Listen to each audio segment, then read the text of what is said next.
اللهم صل على حبيب نبي شفيع صلى الله على محمد صلى الله عليه وسلم صلى الله على محمد صلى الله عليه وسلم. Bismillahirrahmanirrahim. Assalamualaikum warahmatullahi wabarakatuh. Waalaikumsalam warahmatullahi wabarakatuh. Rabbi shrahli sadri wa yassirli amri wahlul 'uqdatam min lisani yafqahu qawli amin. Alhamdulillah, pada malam hari ini kita masih diberi kesempatan untuk mengikuti Majelis Mentala Syuhada yang diadakan tiap malam Senin. Saya ucapkan terima kasih kepada seluruh peserta MBS yang telah hadir dan siap pada malam hari ini untuk mendengarkan pemaparan dari Mbak Anis. Sebelumnya saya akan sampaikan dulu terkait teknis nanti tata cara bertanya.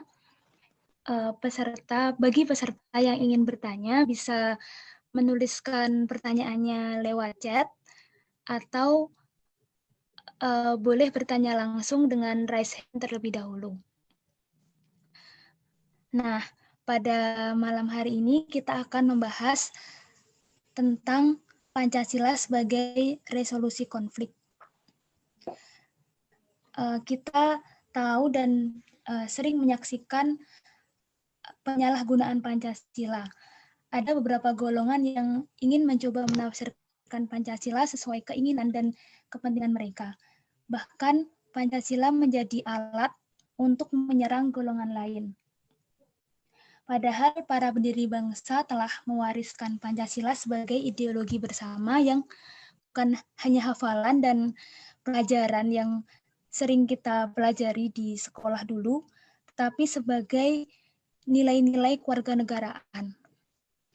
Karena itu, sudah seharusnya Pancasila menjadi sumber dalam resolusi konflik.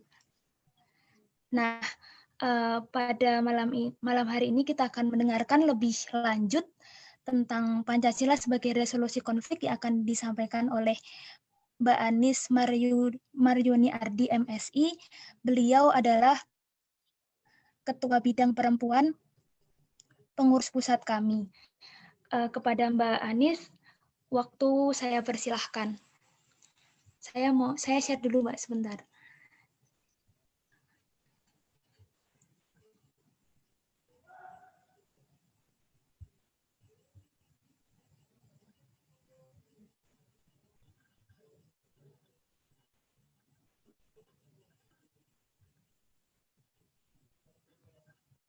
Sudah kelihatan? Ya. Slide-nya, oke.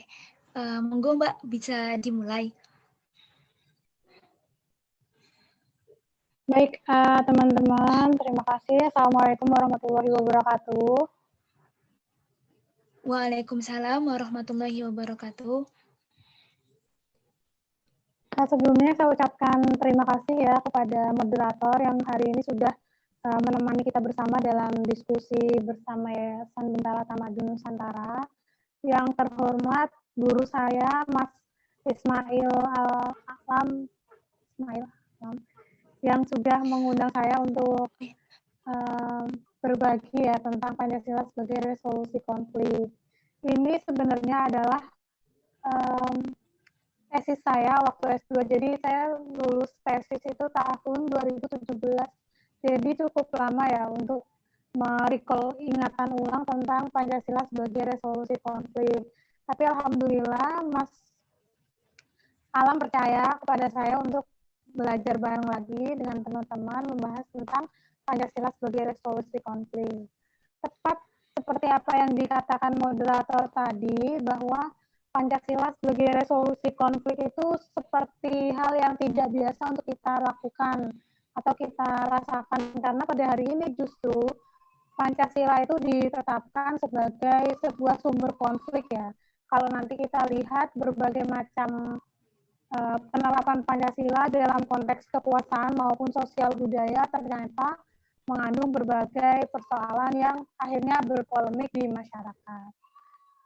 Oke, selanjutnya mohon ditampilkan slide-nya. Yang pertama adalah mengenai sejarah Pancasila. Iya Mbak, maaf, di tempat saya kayak mungkin agak kerasa-kerasa gitu Mbak. Mungkin headsetnya atau ini Mbak. Coba ya, aku benerin dulu. Oh iya.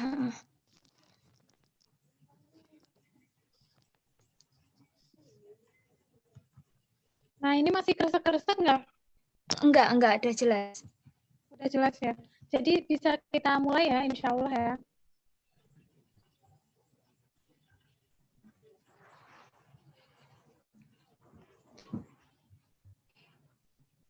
Oke, kita lanjut ke sejarah Pancasila.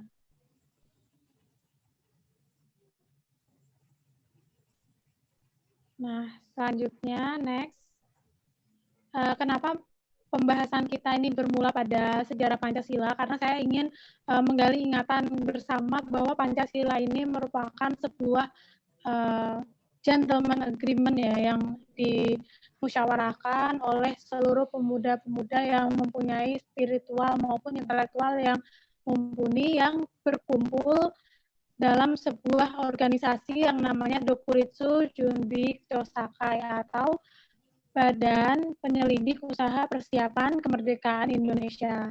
Nah, polemik ini bermula ketika apakah kemerdekaan Indonesia itu sesuatu yang terberi atau sesuatu yang diusahakan. Padahal kita mengetahui bahwa BPUPKI itu merupakan buatan dari Jepang, yaitu pada saat awal April itu pemerintahan Jepang membuat semacam badan untuk Indonesia agar mereka itu mempersiapkan kemerdekaannya, karena suatu hari mereka berjanji akan memberikan kemerdekaan. Nah, pada 9 April 1945, Dr. Rajiman Widyodiningrat itu mengetuai ya, atau memimpin sebuah badan yang namanya BPUPKI. Nah, kemudian disahkan pada tanggal 28 Mei 1945 ini bahwa BPUPKI terdiri dari 62 anggota ditambah lagi 6 anggota yang berasal dari perwakilan di Indonesia yang pada saat itu tidak terwakili di Indonesia wilayah administrasi Jawa dan Sumatera. Kemudian menurut Muhammad Rom, 62 plus 6 dari anggota BPUPK ini merupakan pemuda-pemuda pilihan atau the best zonen van Hetland, yang artinya adalah orang-orang yang terpilih dan terbaik dari perwakilannya. Kalau kita lihat di dalam 62 anggota BPUPKI, kalau kita membaca risalah sidang BPUPKI, ada perwakilan-perwakilan baik itu pemuda yang berkebangsaan Arab, Cina, Belanda, terus kemudian golongan Islam dan juga golongan nasionalis sosialis. Jadi perkumpulan BPUPK itu seperti representasi ideologi maupun representasi keanekaragaman ide ya, dalam khasanah kebangsaan.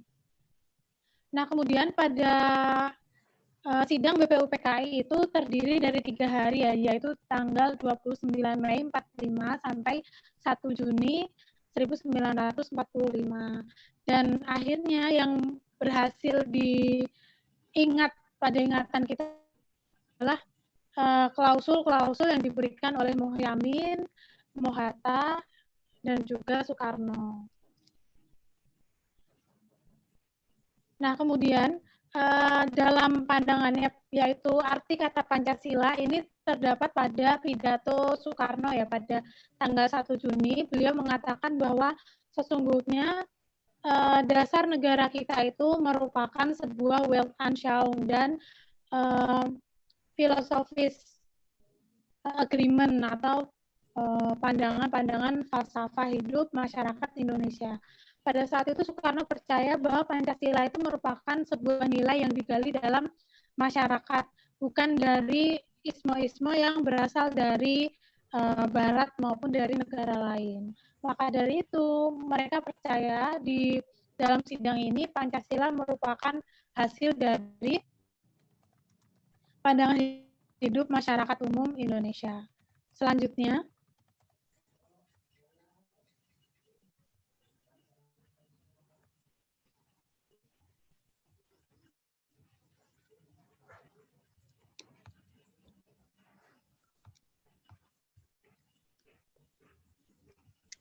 baik, selanjutnya teman-teman. Mbak, maaf, Kalau kita suaranya. melihat ya, sebenarnya apa sih usulan dari Muhammad Yamin? Kurang jelas ya? Atau aku copot headset aja, jelas nggak? Coba ya. Iya, Mbak. Nah, kalau saya copot headset gini, jelas nggak? Malah jelas sih, Mbak. Mungkin tadi gara-gara headsetnya. Oh ya udah, mohon maaf ya. Karena di sini hujan ya, jadi apa? Segala hal yang berbau logam itu mempengaruhi.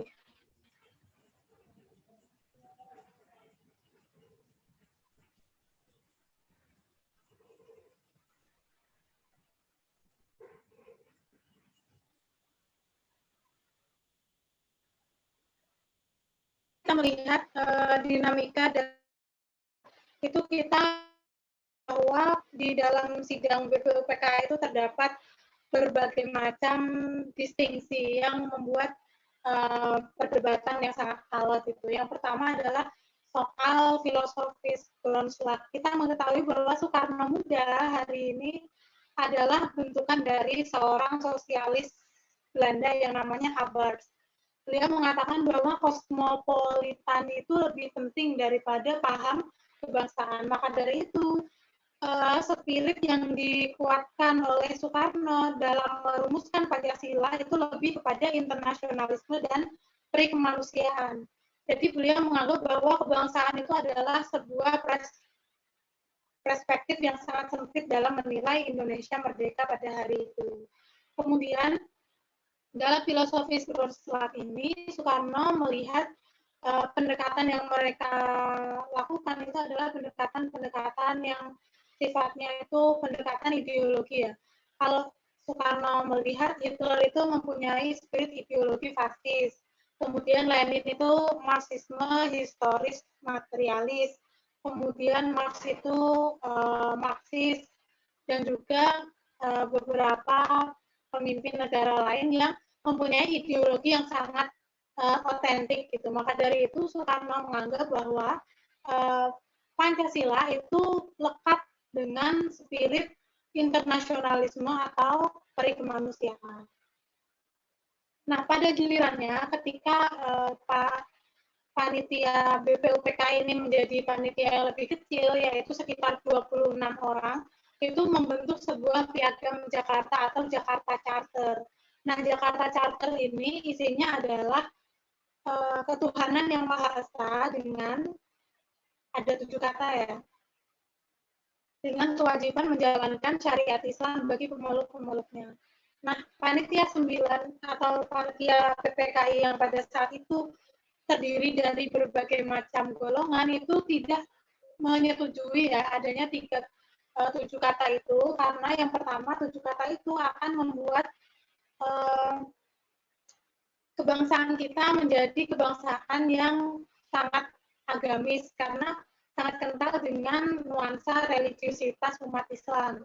Kemudian Ratu Harhari sebagai salah satu peserta pada saat itu juga memproses bahwa Indonesia itu banyak loh yang non-Islam. Kalau misalnya ini diterapkan, nanti bisa jadi akan muncul konflik-konflik horizontal antara Islam dan juga agama lain. Nah, tapi kemudian Agus Salim membantah bahwa tidak mungkin karena persoalan adat dan juga persoalan agama itu mutlak bisa dimusyawarahkan. Dan hari ini, kalau katanya Agus Salim, permasalahan adat itu bisa diselesaikan dengan hukum positif. Adanya Islam sebagai sebuah kelompok yang subversif. Sehingga Hadi Kusumo, Ki Bagus Hadi Kusumo juga menjelaskan bahwa ya udah deh kita ngalah aja agar konsensus terbesar dari preambul atau undang-undang dasar ini bisa terbentuk. Artinya penghapusan 7 kata ini membawa hasil kesepakatan yang disebut sebagai Gentleman Agreement yang ditetapkan sebagai dasar negara. Nah, jadi kalau teman-teman hari ini membaca Undang-Undang Dasar, di pembukaannya itu sebenarnya produk dari Piagam Jakarta yang sudah dihapus 7 kata dari diskursus awalnya. Nah, kemudian penghapusan 7 kata dengan menghilangkan pemeluk-pemeluknya ini banyak yang mengira bahwa itu merupakan kekalahan bagi umat Islam. Karena pada saat itu persentase kehadiran atau perwakilan golongan Islam dalam PKI itu sangat sedikit, yaitu 12% yang diwakili oleh Wahid Hashim, kemudian Ki Bagus Hadikusumo, Agus Salim, dan juga Perma. Nah, tetapi kemudian dibantah lagi sama Agus Salim bahwa sesungguhnya kesepakatan ini merupakan hasil dari agreement kebangsaan atau komitmen kebangsaan yang sudah kami usahakan. Dan dalam bukunya Prawoto Mangku Sasmiwa, penghapusan 7 kata ini merupakan sebuah cara yang untuk mencapai resolusi konflik sehingga Pancasila itu bisa diterapkan. Gentleman Agreement dan juga rancangan final Undang-Undang 45 ini tidak berlangsung lama ya.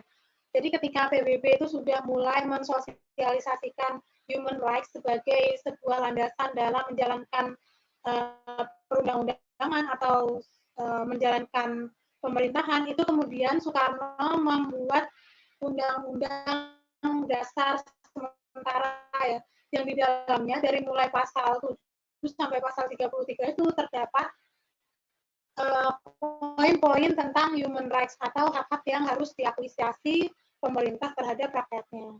Nah, ini nanti akan timbul polemik. Dalam sidang konstituante juga dijelaskan bahwa kita sudah mulai menggugat ya, apakah dasar negara itu tetap Pancasila yang punya konten agama di luar kesepakatan dari PBB atau negara atau isme-isme lain yang komunis, sosialis, maupun liberal yang pada saat itu berbagi wacana di sidang konstituante. Jadi perjalanan dinamika dasar negara kita itu mengalami fluktuasi ketika mulai ada guncangan pemerintahan yang berawal dari pemerintahan Soekarno. Next.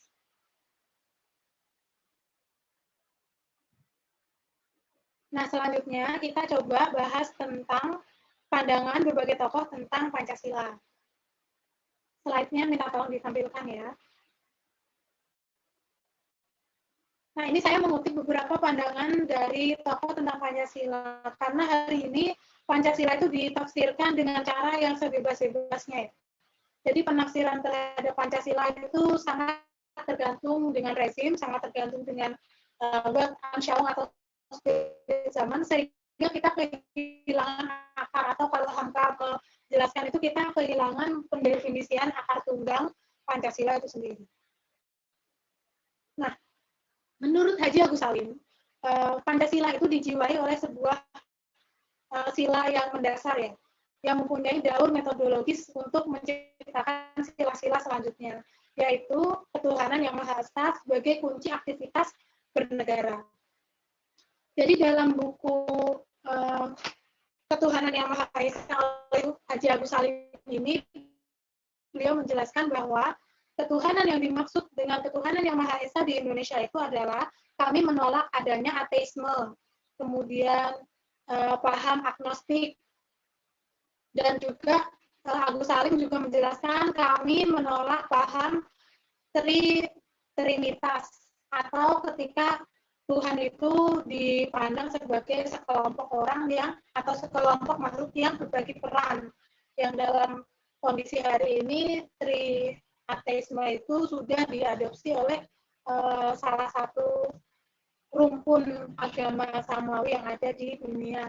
Terus yang ketiga adalah ketuhanan yang Maha Esa itu bukan politeisme atau kumpulan dari beberapa dewa dan Tuhan yang berkumpul menjadi sebuah kepercayaan. Sehingga ketuhanan yang Maha Esa menurut Haji Agus Salim itu sangat erat kaitannya dengan Islam.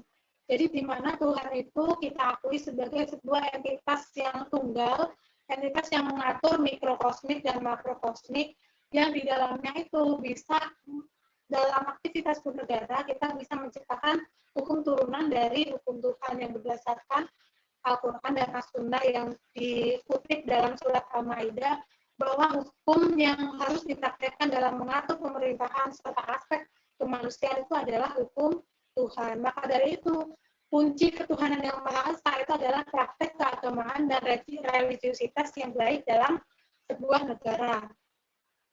Nah, berbeda dengan pandangan ketauhidan dan demokrasi sebagai kritik terhadap penyelenggaraan pemerintahan ya, yang ini dijelaskan oleh Muhammad Rum. Muhammad Rum itu beliau sangat concern untuk melihat bagaimana perkembangan Pancasila ini sebagai dasar negara.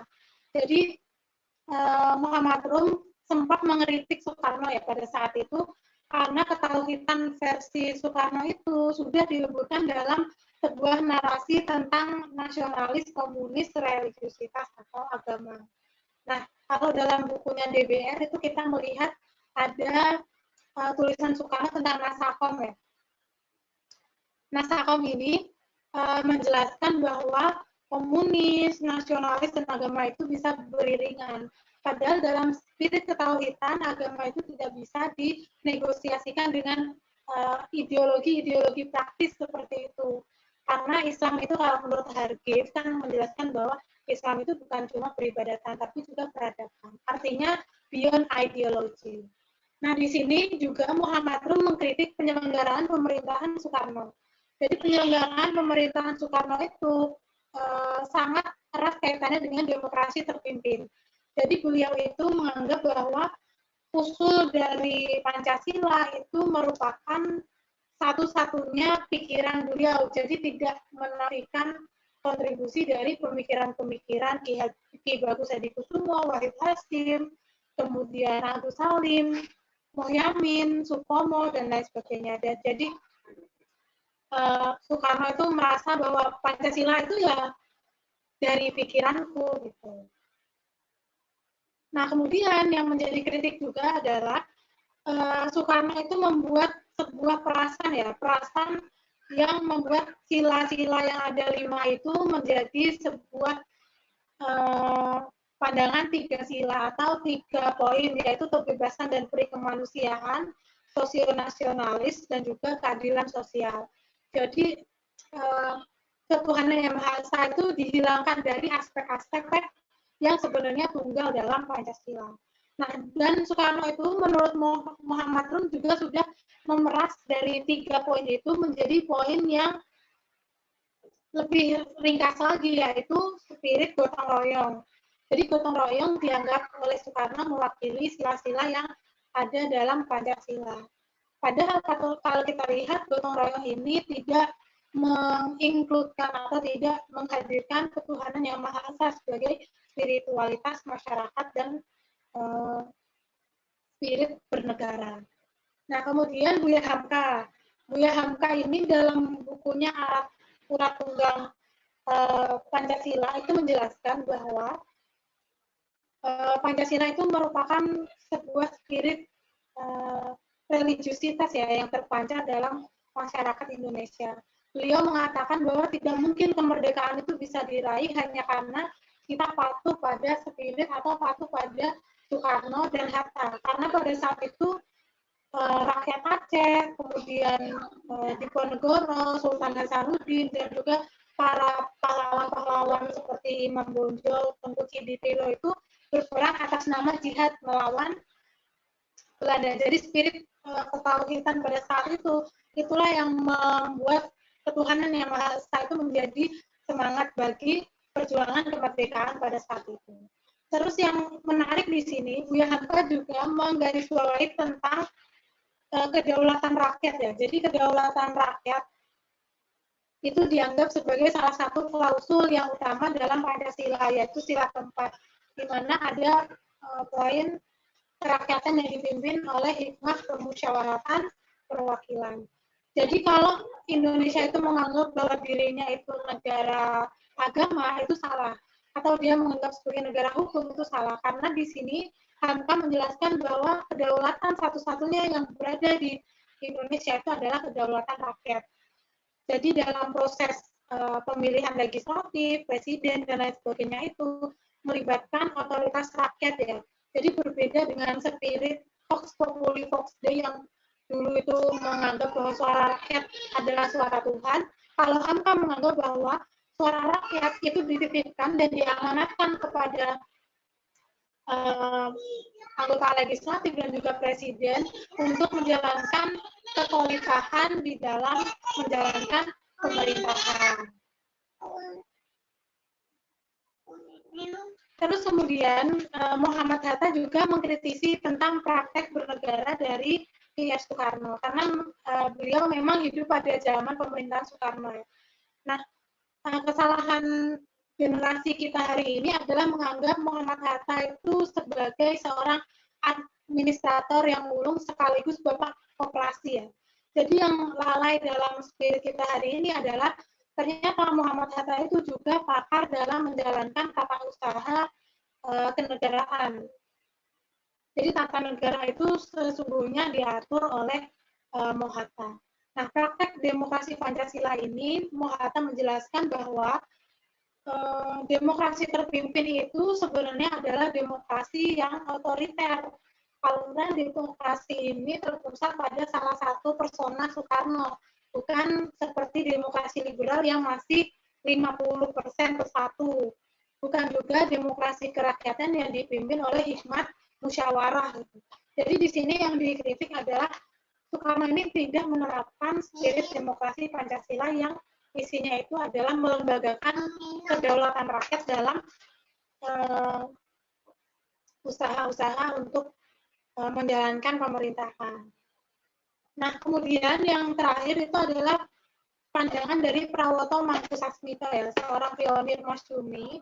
Beliau juga menulis tentang buku berkaitan dengan Pancasila, judulnya Pertumbuhan Historis, Rumus Dasar Negara dan Sebuah Proyeksi.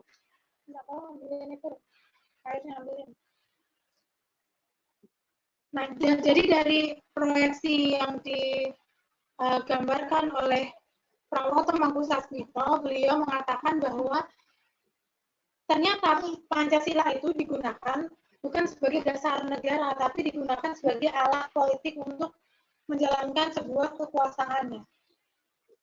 Jadi harusnya itu kan dasar negara itu letaknya di dasar ya, sebagai paradigma.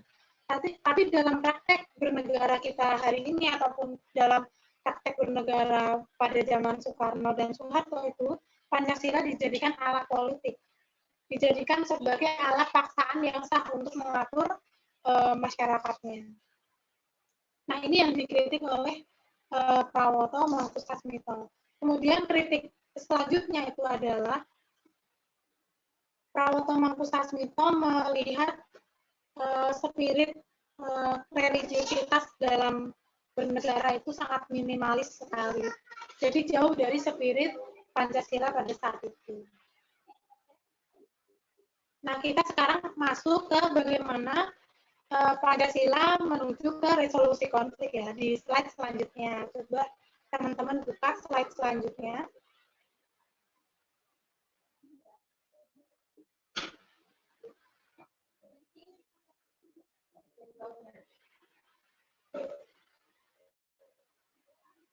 Nah, jadi teman-teman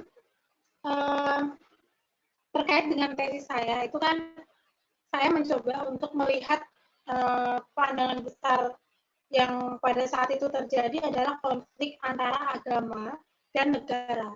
Jadi di sini negara tidak hadir untuk memfasilitasi kedaulatan atau kebebasan beragama, mengemukakan pendapat dalam prinsip keagamaan itu sangat minimalis sekali. Padahal dalam undang-undang tahun atau undang-undang dasar ya, pasal 29 itu kan dijelaskan bahwa dalam menjalankan syariat agama itu masyarakat boleh menggunakan norma agama sebagai dasar pemikiran dan dasar tindakan. Nah, akhirnya itu membuat resolusi konflik yang cukup tajam antara negara dan juga agama. Jadi hari itu dianggap sebagai Pancasila itu mewakili kelompok nasionalis dan agama itu dianggap sebagai kelompok yang subversif. Nah, maka dari itu konflik di sini saya mengambil pengertian dari Fitzer yang menjelaskan bahwa hubungan antara dua pihak yang tidak sejalan itu merupakan definisi yang sederhana dari konflik. Nah, konflik dalam individu mungkin kita ketemui dalam kehidupan kita sehari-hari ya. Tapi konflik dalam bernegara ini konsekuensinya sangat besar. Kita bisa mengalami sebuah social disobedience gara-gara kita tidak rukun dalam membina kehidupan bangsa dan negara. Maka dari itu resolusi konflik ini perlu ditegaskan kembali untuk mengingatkan atau memanggil memori kebangsaan kita terhadap ini loh, Pancasila itu bisa menjadi resolusi konflik karena dia itu diambil dari falsafah hidup masyarakat Indonesia itu sendiri.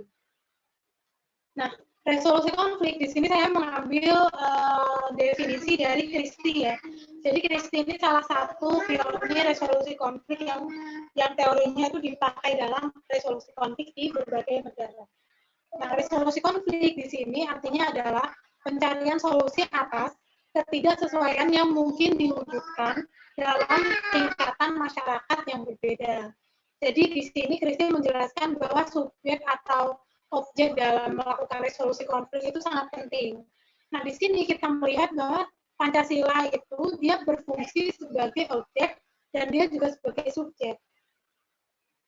Dia menjadi landasan dasar negara atau hukum dasar tata negara. Dia juga menjadi sebuah alat politik atau sebuah implementasi teknis dalam penyelenggaraan negara. Jadi sangat rumit ya menjelaskan bahwa Pancasila itu bisa melakukan resolusi konflik. Nah, kita mengetahui bahwa resolusi atau konflik yang ada di Indonesia itu meliputi konflik horizontal dan juga konflik vertikal ya. Sehingga secara teknis seharusnya ada sebuah konsensus kebangsaan yang mampu menyelesaikannya.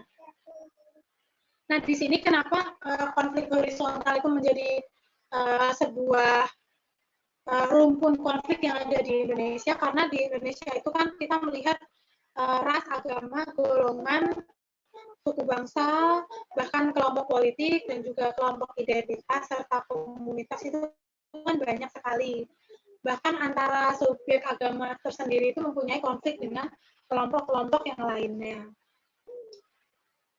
Maka dari itu konflik horizontal yang kita ketahui kayak misalnya di Maluku, kemudian di Sampang, kemudian di Kalimantan itu adalah konflik-konflik yang diselesaikannya itu dengan cara yang simpel ya. Kalau di Maluku itu konflik Ambon itu diselesaikan dengan namanya istilahnya itu baku bae.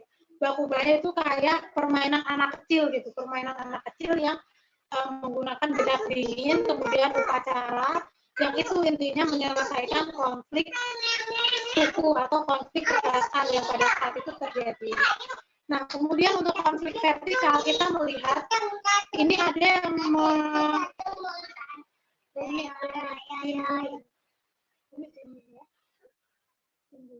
jadi kalau konflik vertikal kita melihat konflik politik ya, juga konflik kebudayaan.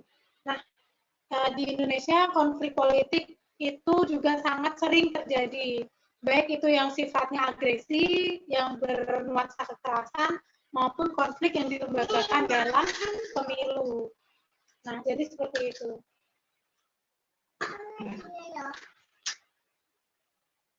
Nah, kalau kita melihat walaupun Pancasila ini bisa didudukan sebagai spirit untuk menyelenggarakan sebuah aktivitas kenegaraan, tapi Pancasila itu juga bisa memancing konflik itu sendiri. Karena di sini penempatan Pancasila itu beda sama spirit yang sudah ditetapkan oleh founding fathers kita. Kemudian selanjutnya, next.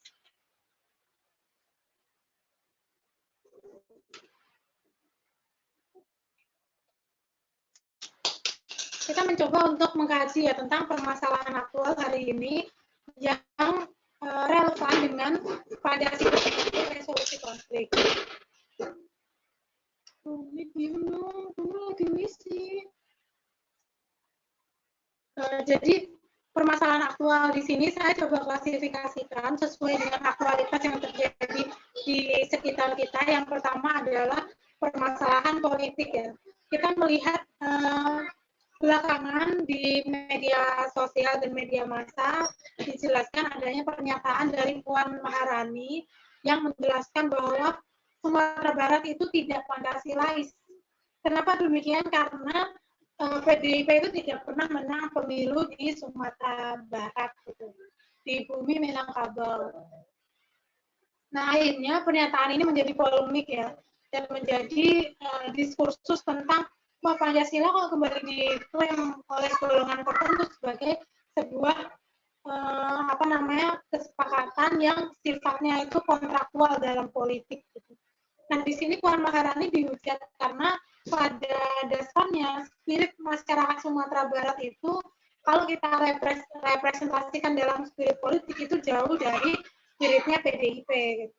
Dan kalau kita melihat Pancasila sebagai resolusi konflik di sini, perannya adalah masyarakat itu mengajukan protes ya, bahwa sesungguhnya masyarakat adat dan juga masyarakat yang masih memegang nilai agama sebagai tuntunan adat dalam khasanah adat bumi Minangkabau, di mana adat bersanding syara, syara bersanding kitabullah.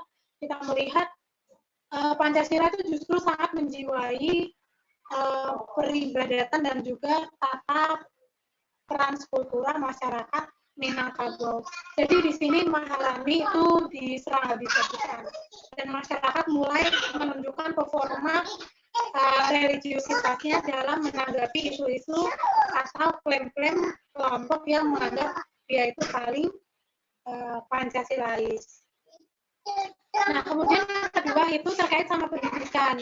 Jadi teman-teman mungkin tahu bahwa Nadiem Makarim belakangan diprotes ya sama kelompok pemerhati pendidikan yang mengemukakan isu bahwa wacana penghapusan mata pelajaran sejarah itu di kurikulum pendidikan nasional akan diberlakukan dalam 2 tahun atau 3 tahun mendatang pasca pandemi. Walaupun Nadiem Makarim ini menjelaskan bahwa itu hanya usulan satu kelompok, tapi kita melihat bahwa paradigma pendidikan hari ini itu sangat industrialis ya, sangat kapitalis, di mana pendidikan itu dianggap sebagai pabrik untuk menghasilkan SDM yang mampu diserap sama pabrik atau diserap sama korporasi. Jadi dianggapnya di sini pelajaran sejarah itu tidak memiliki kontribusi teknis terhadap peningkatan sumber daya manusia.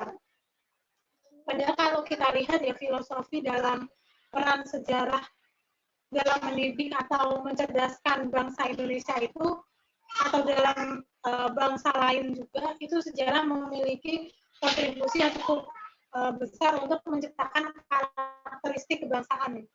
Jadi di sini kalau semakin kita jauh dari sejarah atau nilai-nilai luhur bangsa kita itu, maka kita akan semakin rapuh ya, semakin rapuh di sini, fragile di sini, kita semakin borderless. Kita semakin tidak mempunyai identitas kebangsaan. Nah, di sini peran Pancasila dalam pendidikan itu adalah mengukuhkan kembali spirit Pancasila sebagai sebuah tuntunan untuk menciptakan kurikulum pendidikan yang sifatnya itu religius, kemudian mengedepankan aspek kebudayaan nasional dan juga mengakomodir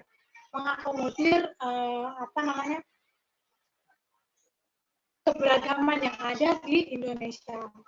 Terus kemudian kita melihat di aspek hukum ya. Jadi di IG saya pernah menulis tentang analisis RUU HIP yang hari ini diganti namanya menjadi RUU BPIP yang ternyata lolos prolegnas. RUU ini disponsori atau diusung sama PDIP. Jadi dalam RUU HIP itu, kalau kita lihat dalam sistem nasional hukum Indonesia, itu seperti tadinya itu Pancasila adalah dasar hukum ya, dasar negara. Kemudian RUU BPIP ini membuat Pancasila itu menjadi sebuah aturan teknis yang bisa diatur oleh sebuah alat hukum yang dia itu stratifikasinya lebih rendah daripada dasar negara. Jadi bayangkan teman-teman, sebuah dasar negara ini diatur sama undang-undang gitu. Nah, ini artinya ada sebuah penyempitan makna dari bagaimana dasar negara itu dianggap sebagai urusan teknis penyelenggaraan negara. Padahal dasar negara itu adalah urusan filosofis ya, urusan paradigmatis dalam sebuah aktivitas bernegara. Nah, yang menjadi permasalahan dalam RUU HIP atau RUU BPIP ini, kita melihat bahwa yang dipakai dalam merumuskan haluan ideologi Pancasila ini adalah apa yang dipikirkan Soekarno atau pidato Soekarno pada 1 Juni 1945, di mana Pancasila pada saat itu berubah seperti Pancasila yang hari ini kita maknai dan kita hafalkan ya teman-teman ya. Jadi mereka menganggap bahwa ketuhanan itu harus sesuai dengan aspek kebudayaan. Jadi BPIP ini sangat antroposentris, di mana mereka kecenderungannya adalah menempatkan akal sebagai satu-satunya alat kebenaran atau alat mencari kebenaran. Sedangkan ketuhanan Maha Esa dalam Pancasila itu kaitannya adalah religiusitas, atau kaitannya adalah dengan keimanan atau ketauhidan kebangsaan. Nah, di sini Pancasila juga berfungsi sebagai resolusi konflik ya. Jadi undang-undang ini akan selalu digugat karena dia dalam tataran hukum nasional Indonesia itu tidak sesuai penempatannya. Masa iya dasar negara itu diatur sama undang-undang gitu. Jadi kalau undang-undang itu kan bisa direvisi, bisa ditarik ulur, bisa dihilangkan pasal-pasalnya sehingga haluan ideologi bangsa itu direduksi dari entitas Pancasila yang sesungguhnya. Nah, kemudian yang keempat itu adalah problem keagamaan. Kita lihat bahwa kemarin di Lampung ada ulama yang ditusuk ya, jadi ulama yang mengalami persekusi. Sehingga teman-teman kita melihat bahwa aktivitas keagamaan hari ini dalam keadaan yang tidak aman atau insecure. Nah, kalau menurut Agus Yudhoyono dalam bukunya Keamanan Nasional, itu menjelaskan bahwa keamanan nasional itu bukan keamanan komunal, tapi keamanan yang bisa menjaga individu-individu dari kebebasan berpikir, beraktivitas, dan juga menjalankan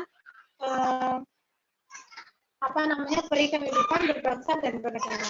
Jadi kalau orang-orang di Indonesia itu udah mulai insecure, udah mulai digugat aktivitasnya, udah mulai mengalami persekusi, itu artinya pengamalan Pancasila itu sudah jauh dari yang sesungguhnya kita harus laksanakan. Jadi ada disparitas ya antara yang senyatanya dengan yang kenyataannya. Ideal dan sesungguhnya itu ada disparitas. Dan hari ini kita mulai melakukan perlindungan ya, perlindungan terhadap ulama. Jadi harus ada sebuah aturan yang di dalamnya itu seperti yang termaksud dalam UUD pasal 29 di mana warga negara itu boleh atau dilindungi dalam menjalankan peribadatan atau menjalankan prinsip-prinsip keagamaannya. Seperti itu. Terus yang kelima itu adalah persoalan moralitas ya. Jadi teman-teman, persoalan moralitas ini kita melihat bahwa sebuah PPNB atau penerimaan mahasiswa baru di UI itu ada sebuah tema atau sebuah materi yang di dalamnya itu terdapat edukasi yang bermuatan seksual konsen. Nah, ini juga teman-teman bidang perempuan kami sangat aware sekali dengan kasus ini, sehingga kemarin itu kita merilis pernyataan sikap ya. Kalau kita ketahui bahwa seksual konsen itu adalah aktivitas seksual berdasarkan persetujuan. Jadi kalau setuju boleh, kalau tidak setuju artinya ada kekerasan seksual. Padahal kalau kita melihat hasanah kebangsaan kita dan kebudayaan kita, itu norma agama, norma hukum, dan norma budaya masyarakat setempat dalam semua aspek masyarakat di Indonesia itu sangat melembagakan perkawinan sebagai lembaga yang melindungi aktivitas seksual masyarakatnya gitu. Jadi aturan norma yang berlaku itu adalah bukan konsen terlebih dahulu, tapi lembaga perwakilan, lembaga pernikahan ya, perkawinan. Nah, di Indonesia itu kita sangat banyak sekali ya lembaga-lembaga yang juga mengatur hal-hal yang sangat domestik maupun publik, kayak misalnya konflik yang dilembagakan itu kita lihat pemilu ya, pemilihan umum itu konflik yang dilembagakan. Kemudian hubungan seksual yang dilembagakan itu kita melihat perkawinan melalui agama dan juga negara, jadi melibatkan negara dan agama. Terus kemudian apalagi yang dilembagakan teman-teman? Ekonomi yang dilembagakan itu kita melihat adanya uang ya sebagai alat tukar yang sah dalam sebuah negara. Terus kemudian apalagi yang dilembagakan, ada berbagai macam hal yang dilembagakan yang membuat masyarakat itu mengalami kepatuhan sosial dan membuat keteraturan sosial. Nah, aspek moralitas tentang seksual konsen ini sangat bertentangan dengan undang-undang, bertentangan dengan Pancasila, karena Pancasila itu sangat menjunjung tinggi adab ya. Adab itu kan sebenarnya sangat luas aspeknya. Jadi adab ini meliputi bagaimana hubungan antara perseorangan, bagaimana hubungan komunal, dan bagaimana hubungan individu dengan negaranya. Nah, terkait dengan seksual konsen ini, kaitannya dengan aspek moralitas, itu banyak sekali kelompok-kelompok yang menjadikan poin-poin pernyataan sikapnya itu bertentangan dengan Pancasila. Jadi di sini Pancasila masih memegang moralitas utama dalam aspek kehidupan berbangsa dan bernegara. Sehingga kalau kita lihat, ternyata di sini fungsi dari Pancasila sebagai resolusi konflik itu adalah dia itu menjadi sebuah tolak ukur moralitas sebagai dasar hukum dan juga sebagai falsafah hidup ya, atau Weltanschauung kalau menurut Soekarno. Artinya di sini kita masih mempunyai dasar konsensus yang bisa membuat masyarakat itu bersatu. Jadi kalau menurut Ben Anderson kita butuh sebuah imajinasi kolektif yang membuat masyarakat yang dari mulai Sabang sampai Merauke yang banyak suku bangsa itu bersepakat untuk bernegara. Dan salah satunya ternyata yang membuat fungsi bernegara, berkebangsaan satu itu masih melekat hari ini itu adalah Pancasila. Maka dari itu saya percaya bahwa relevansi Pancasila sebagai resolusi konflik itu akan terus terus dipakai ya, terus mengalami peningkatan fungsionalnya selama Pancasila itu diterapkan dalam asas yang sebenar-benarnya. Dan tambahan, menurut Ustaz Adian Husaini itu Pancasila merupakan salah satu konstitusi yang paling indah ya, yang paling tertib, yang paling puitis, yang paling punya spirit filosofi yang mendalam daripada konstitusi-konstitusi yang ada di negara-negara manapun. Jadi kalau kita melihat bagaimana Pancasila itu menetapkan adab, keadilan, hikmah, permusyawaratan, kemudian persatuan, itu merupakan sebuah konsensus di mana agama itu juga turut andil dalam menciptakan sebuah konstitusi keagamaan dalam negara maupun konstitusi yang sifatnya itu legal formal. Nah, mungkin itu aja teman-teman dari saya. Nanti mungkin kita lebih banyak diskusi. Terima kasih sebelumnya. Saya kembalikan kepada moderator. Wassalamualaikum warahmatullahi wabarakatuh.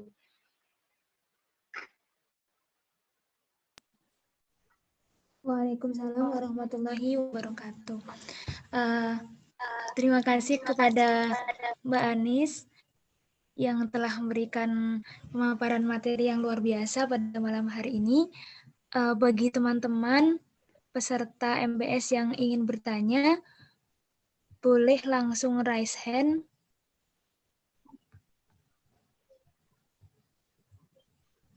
atau bertanya lewat chat.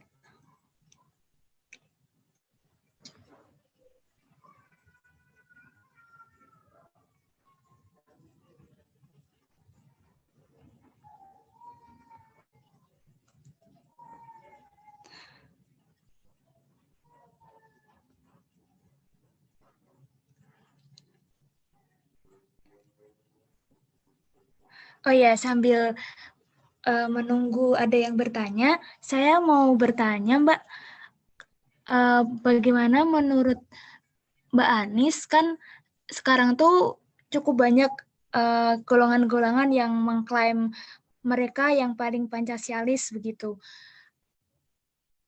Terus kira-kira menurut Mbak Anis bagaimana ya? Terima kasih.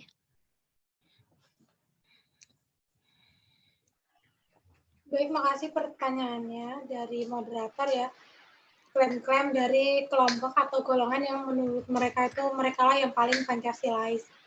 Nah, hari ini teman-teman kita melihat bahwa Pancasila itu dijadikan klaim-klaim ya, atau representasi dari kelompok tertentu. Kayak misalnya orang-orang yang agamanya kuat, orang-orang yang mengusung religiusitas sebagai pandangan hidup mereka itu dianggap tidak Pancasilais. Terus orang-orang yang nasionalis, orang-orang yang ke kiri-kirian, orang-orang atau orang-orang yang tidak terlalu religius itu menganggap dirinya lah yang paling Pancasilais gitu. Nah, di sini muncul diskursus yang membuat agama dan negara atau agama dan Pancasila itu mengalami sebuah jarak yang cukup lebar. Padahal kalau kita melihat klausul-klausul utama dalam Pancasila pada saat sidang BPUPKI, kalau kita baca juga risalah sidangnya itu sungguh merupakan hal yang tidak bisa terbantahkan bahwa Pancasila itu lahir dari spirit Al-Quran ya. Jadi bagaimana masyarakat itu dimaknai sebagai masyarakat yang harus punya ketuhanan yang Maha Esa, sehingga mereka punya karakteristik keimanan yang kuat. Kemudian bagaimana kemanusiaan itu dianggap sebagai pasal yang atau sila yang terpenting setelah sila ketuhanan gitu ya. Dan bagaimana persatuan itu menjadi sebuah cita-cita bersama itu sebenarnya adalah spirit dari Al-Quran. Nah, hari ini orang-orang yang mengklaim bahwa Pancasila itu adalah punya satu golongan itu menurut saya tidak sesuai dengan historisitas dan aktualitas Pancasila ya. Jadi mereka itu ahistoris. Dan harapannya hari ini teman-teman baik itu yang kelompok agama yang jadi dia itu punya spirit atau komunitas keagamaan maupun yang punya komunitas di luar keagamaan itu mampu membreakdown nilai-nilai Pancasila itu dalam aktivitas keseharian kita. Jadi hari ini banyak sekali orang-orang yang punya stereotip ya, stereotip bahwa semakin orang itu beragama maka semakin jauh pula terhadap Pancasila. Nah, hal-hal yang seperti ini harus diklarifikasi. Karena itu tidak benar ya. Karena coba kita lihat panitia 9, terus panitia BPUPKI, PPKI itu isinya representasinya sebagian yang paling menonjol itu adalah golongan Islam.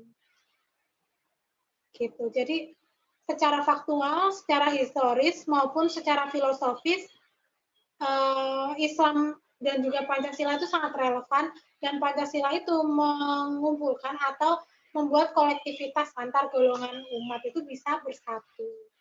Itu menurut saya.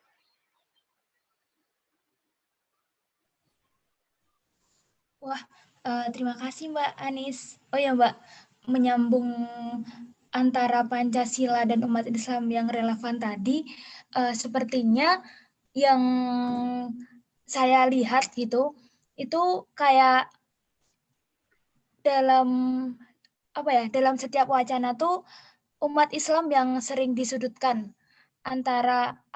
disudutkan antara wacana Pancasila dan umat Islam begitu. Kira-kira kalau menurut Mbak Andi sendiri, apa sih sebenarnya yang perlu dilakukan umat Islam terkait Pancasila itu sendiri? Baik, jadi kalau dalam sebuah proyeksi yang digambarkan oleh Prawoto Mangku Sasmito, saya coba untuk mengambil pemikiran beliau bahwasanya hari ini Pancasila itu menjadi tunggangan ya atau menjadi kendaraan politik, jadi menjadi kendaraan politik yang ternyata dikuasai oleh kelompok-kelompok yang dia itu bukan kelompok Islam. Karena mengapa? Kalau kita melihat historisitas Pancasila, di sini pada zaman Soekarno itu kelompok keagamaan atau partai politik Islam itu di ini ya, seperti Masyumi itu kan dibubarkan dengan secari kertas gitu, karena dianggap merongrong pemerintahan dan tidak sesuai dengan Pancasila. Terus kemudian pada zamannya Soeharto itu dalam Orde Baru dipraktekkan azas tunggal yang sebenarnya itu untuk menghindari dari subversifnya PKI terhadap pemerintahan, tetapi yang kena juga kelompok-kelompok Islam yang pada saat itu mereka menjadikan dasar atau asas organisasinya itu semuanya itu adalah Islam dan harus menggunakan asas tunggal Pancasila. Nah, pendefinisian atau dualisme atau dikotomis ini itu sampai sekarang masih berjalan. Jadi orang-orang menganggap bahwa kelompok agama itu tidak Pancasilais. Nah, yang diperlukan untuk kelompok Islam itu menjadi kelompok yang Pancasilais adalah kita itu mencoba untuk hadir ya. Jadi Islam itu hadir dalam sebuah tatanan keagamaan yang sifatnya itu legal formal. Jadi seperti undang-undang syariah yang diterapkan di Aceh itu sebenarnya merupakan salah satu terobosan ya untuk menciptakan Pancasila yang relevan dengan spirit syariah yang diterapkan dalam Aceh. Itu artinya agama itu sudah menerapkan atau memposisikan dirinya sebagai hukum yang bisa dipraktekkan secara legal formal. Terus kemudian undang-undang syariah yang hari ini ternyata itu banyak diproduksi sama partai-partai yang notabene tidak berbasis agama ya, kayak Golkar, PDIP itu mereka juga banyak membuat perda-perda dan peraturan-peraturan syariah. Nah, harapannya di sini kita juga muncul dalam aktivitas bernegara. Jadi setelah intelijensia lapis kelima, yaitu kelompok-kelompok seperti Masyumi itu hadir dalam pemerintahan, pasca itu praktis kita tidak menemukan negarawan-negarawan yang buah pikirnya itu dipakai untuk menjalankan sebuah negara ya. Yang terakhir misalnya tentang pemerintahan darurat Republik Indonesia itu Prawoto Mangkusasmito itu mampu mempraktekkan spirit Pancasila itu dalam menjaga kedaulatan RI. Terus kemudian Natsir itu juga berhasil mengintegrasikan bangsa dari yang namanya Republik Indonesia Serikat menjadi Negara Kesatuan Republik Indonesia. Nah, pada hari ini kita butuh negarawan-negarawan yang mampu tampil dalam panggung politik untuk menarasikan spiritualitasnya dalam kerangka kehidupan bernegara. Nah, kalau kita ini yang masih muda, yang masih berada pada tataran pembelajaran ya tentang bagaimana sejarah, kemudian bagaimana cara berkebudayaan dan bertata negara ini harus mempersiapkan diri untuk menjadi negarawan.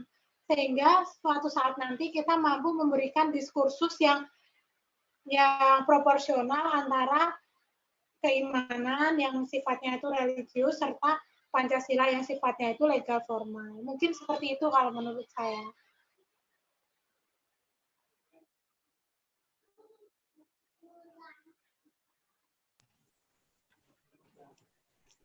Baik, terima kasih Mbak Anis. Apakah dari peserta ada yang mau bertanya? Boleh raise hand atau bertanya via chat. Mumpung kita bisa berada dalam satu forum diskusi,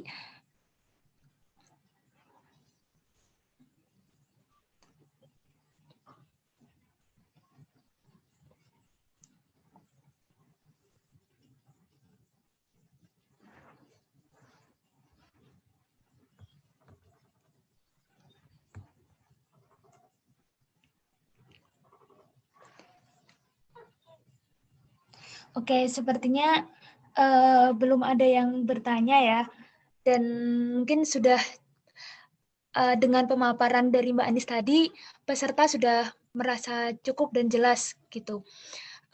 Kalau begitu, mungkin sebelum kita mengakhiri MBS pada malam hari ini, Mbak Anis bisa memberikan closing statement untuk kita semua. Terima kasih. Ya, baik. Teman-temanku yang dirahmati Allah, kita hari ini penting ya untuk mempelajari sejarah, bahkan untuk menggali kembali falsafah hidup kebangsaan kita hari ini. Karena banyak hal di luar sana yang membuat karakteristik kebangsaan kita itu terdegradasi. Kalau kita melihat bagaimana aktivitas penyebaran ideologi yang bermacam-macam itu melampaui batas-batas negara, kita hari ini mungkin merasa biasa-biasa aja ya, tidak merasa terpengaruh atau tidak merasa terganggu dengan aktivitas ideologisasi di dunia ini yang borderless. Cuman yang kita perlu yakini adalah bagaimana kita bisa menempatkan karakteristik jati diri kita sebagai bangsa Indonesia untuk bisa mempengaruhi spirit kebangsaan yang harusnya itu lebih religius lagi, karena sesungguhnya Pancasila itu adalah sebuah karakteristik religiusitas yang sebelumnya sudah hadir ketika bangsa Indonesia ini dikenalkan oleh ajaran agama Islam. Kalau dalam hal ini, saya percaya kepada apa yang dikemukakan Hamka, bahwasanya ketuhanan yang Maha Esa itu merupakan nilai-nilai luhur jati diri bangsa yang membuat bangsa kita itu akan tetap berada pada tataran yang ideal ya dalam sebuah bangsa.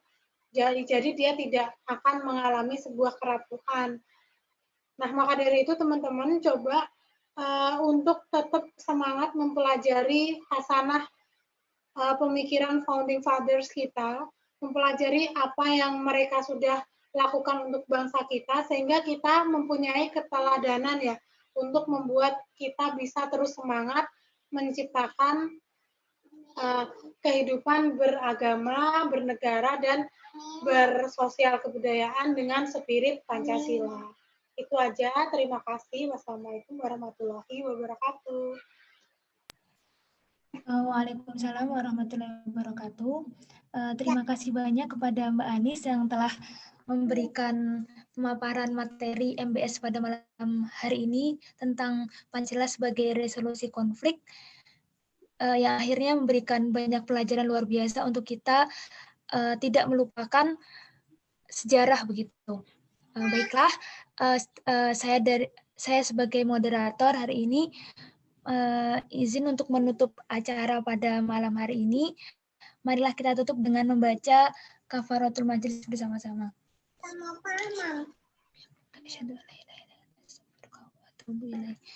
Alhamdulillahirrahmanirrahim. Semoga ilmu yang kita dapatkan menjadi ilmu yang bermanfaat. Sekali lagi kami ucapkan terima kasih kepada Mbak Anis Maryuni Ardi dan kepada seluruh peserta MBS. Jangan lupa untuk tetap mengikuti acara MBS berikutnya yang insya Allah akan selalu dilaksanakan pada setiap malam Senin. Terima kasih. Wassalamualaikum warahmatullahi wabarakatuh. Waalaikumsalam warahmatullahi wabarakatuh.